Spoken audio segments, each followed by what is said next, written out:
Police in riot gear have taken up posts around Independence Square in the Ukrainian capital.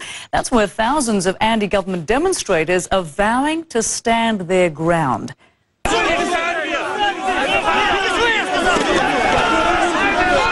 As the standoff in Kiev continued Monday, Ukraine's president said he was willing to join talks with the political opposition to end the weeks of protest. But are there really any serious prospects for negotiations at this point?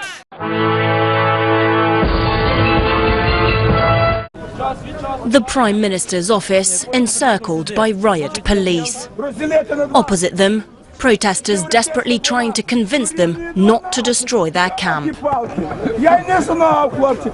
As night fell over the capital, Kiev, demonstrators barricaded themselves, fearing a violent crackdown. A Ukrainian opposition leader, a former boxing champion who leads the anti-government movement, confronted authorities.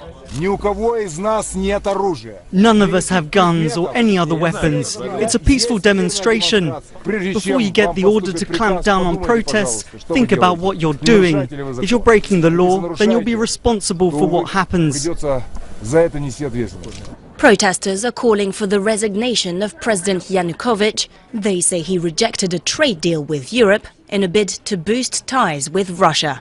As security forces were deployed across potential hotspots, a group of masked men reportedly raided the headquarters of an opposition party, the one that belonged to Yulia Tymoshenko, former prime minister, currently behind bars.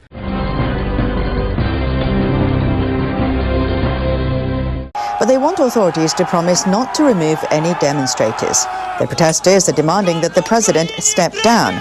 They say Viktor Yanukovych bowed to pressure from Moscow. They blocked roads and entrances to government offices. And they've ignored demands to clear the streets. Some fear riot police will remove them by force. Here's another group of anti-government protesters. Late at night, they're singing about love and freedom.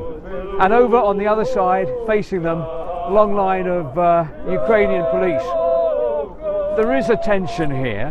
People don't know how this is going to end. But there's also hope for a diplomatic solution. The European Union's foreign policy chief, Catherine Ashton, is coming to Kiev to have negotiations. And President Yanukovych is to meet with 3 former Ukrainian presidents to try to find a way out of this crisis.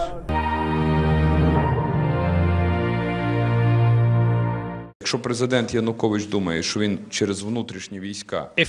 Yanukovych thinks that through the help of law enforcement agencies and riot police he can solve Ukraine's political crisis, he is deeply mistaken.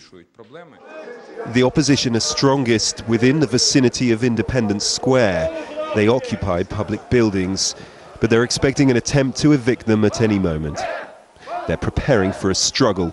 These aren't snowballs, they're made of plaster. There is still hope for a peaceful outcome to this crisis. The EU's foreign policy chief, Baroness Ashton, will press for a resolution when she flies to Kiev on Tuesday. As the police and the cold close in on this protest movement, organisers are hoping more and more of their supporters will converge on the centre. There may be safety in numbers.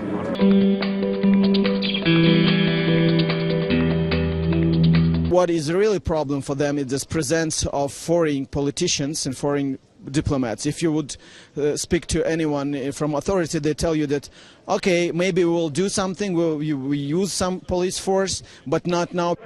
This is now the 3rd week of the protests, which started when the country's President Yanukovych ditched a trade deal with Europe in favour of more cooperation with Russia.